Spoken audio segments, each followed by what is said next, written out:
Olá, amigos do Vestibulando. Tudo bem? Ainda estamos tratando da antiguidade clássica. Na aula passada, nós falamos do mundo grego.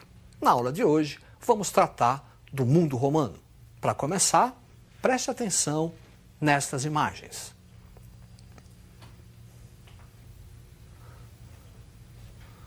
Você viu aí ruínas do Coliseu, palco das famosas lutas entre gladiadores e da perseguição em cristãos, que tanto caracterizam a história romana. A história romana é dividida em 3 períodos. Monarquia, período que é marcado por lendas, muito bem retratado na Eneida de Virgílio. E o período republicano, caracterizado pelas tensões sociais. Durante o período republicano, a principal instituição será o Senado. O Senado é quem toma todas as decisões políticas. Magistratura será uma outra instituição política que vai executar aquilo que foi determinado pelo Senado. As tensões sociais do período republicano envolvem a luta entre patrícios, que tinham o monopólio do poder político, e os plebeus, grupo marginalizado. Lei das 12 Tábuas, primeiras leis escritas de Roma. Depois, a criação do tribunato, ou tribunício, os chamados tribunos da plebe, que eram os representantes dos plebeus no Senado. Entre esses tribunos, 3 aqui merecem destaque. Primeiro, o Licínio, que foi responsável pela abolição da escravidão por dívidas.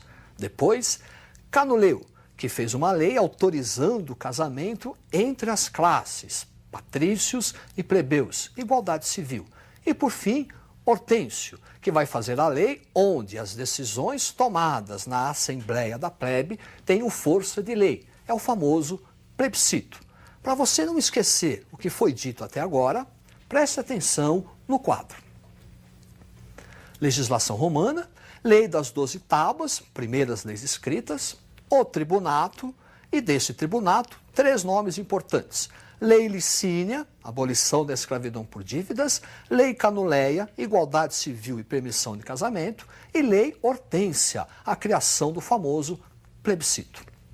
Ao mesmo tempo em que ocorrem essas tensões sociais, Roma também realiza a sua expansão territorial. As guerras púnicas marcam o início dessa expansão.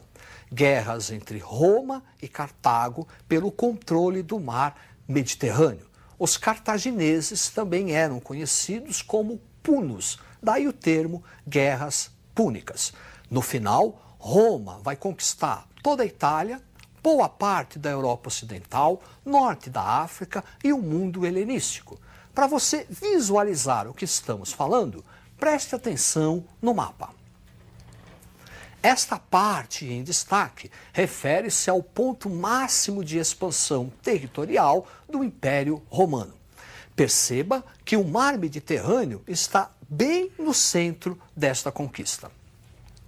Esta expansão territorial vai trazer profundas transformações para a sociedade, política, economia e cultura romana. Por exemplo, o surgimento dos latifúndios, as grandes propriedades. A atividade romana torna-se mercantil. O que se produz nas grandes propriedades, trigo, uva, passa a ser comercializado pelo Império ao longo do mar Mediterrâneo. Desenvolvimento do escravismo, quer dizer, após a expansão territorial, a principal força de trabalho será a escrava. Êxodo rural, um abandono do campo em direção à cidade. Isso por conta do latifúndio. Começa a aparecer os sem terra. E eles se dirigem até a cidade, porque lá na cidade o Estado romano está adotando a famosa política do pão e circo, distribuição gratuita de alimento e a diversão em espaços públicos. Você viu o Coliseu, onde havia as lutas de gladiadores e a perseguição aos cristãos.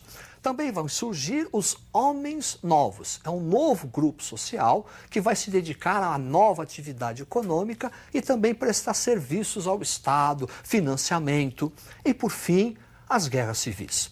As tensões entre patrícios, plebeus, escravos e homens novos chegam a tal ponto que Roma conhece um período de guerra civil.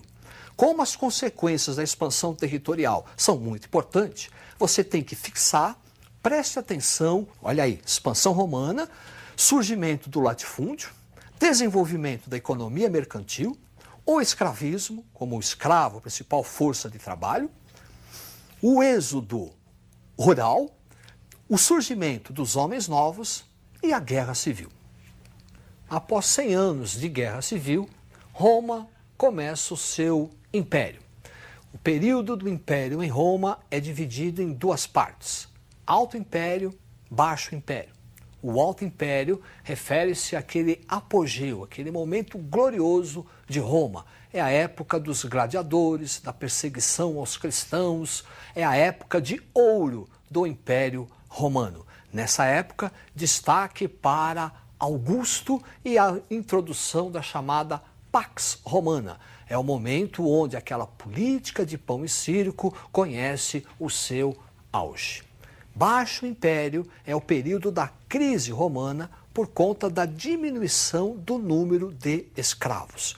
A partir do imperador Trajano, o exército romano não faz mais conquistas. O exército passa a defender, a proteger as fronteiras de Roma. A médio e longo prazo, essa política vai trazer problemas para Roma, porque se não há expansão territorial, não há escravos. Com isso, diminuição do número de escravos e há uma queda na produção romana.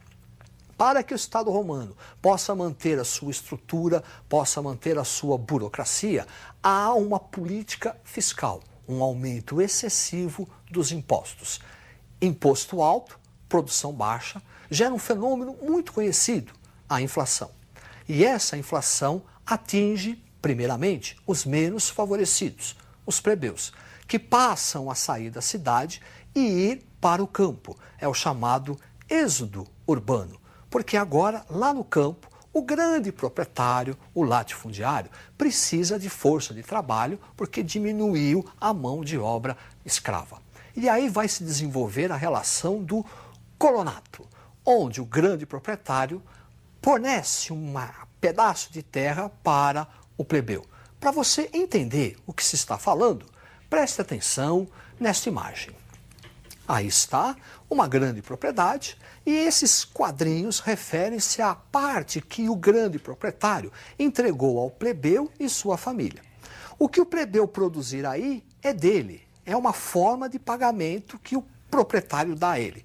Em troca, esse plebeu deve produzir nas terras do grande proprietário. E o que ele produzir é o do grande proprietário. Assim, nós vamos trabalhar a crise final de Roma, prestando atenção nesta imagem. Diminuição do número de escravos por conta do fim da expansão territorial, processo da inflação, produção baixa e imposto alto, êxodo urbano, onde os plebeus se dirigem para o campo, e lá no campo, aquela relação do colonato. Um outro elemento que vai contribuir para a crise e queda de Roma será o cristianismo. A religião cristã, monoteísta, que não vai reconhecer as divindades pagãs nem a autoridade divina do imperador. Essa religião cristã vai se alastrar pelo Império Romano porque ela ampara mulheres, ela ampara escravos, miseráveis. Num contexto de grave crise econômica, ouvir as palavras "bem-aventurados os pobres, porque deles é o reino de Deus", pega. Pega tanto que o imperador Nero inicia uma perseguição sistemática aos cristãos. Vai acusá-los de terem colocado fogo em Roma. O último imperador a perseguir os cristãos foi Diocleciano. A partir de Constantino, a religião é oficializada em Roma, com a edição do Édito de Milão. Teodósio, no ano de 395, vai oficializar o cristianismo. O cristianismo passa a ser a religião oficial do Estado romano, nascendo assim a Igreja Católica Apostólica Romana. Esse mesmo imperador, Teodósio, para contornar a crise por qual passava Roma, vai exercer uma reforma administrativa, dividindo o império em duas partes. Para você visualizar, preste atenção no mapa. A parte leste refere-se ao Império Romano Oriental, com capital em Bizâncio, futura Constantinopla. A parte oeste, Império Romano Ocidental, com capital em Roma. Esta parte oeste será a parte ocupada e invadida pelos bárbaros germânicos a partir de 476, que é a data oficial da queda do Império Romano. A partir daí, nessa parte ocidental, desenvolve-se os chamados reinos bárbaros, dando início a uma nova fase da história, retratada na chamada Idade Média, que nós vamos trabalhar a partir da próxima aula. Boa sorte, estudem e até a próxima!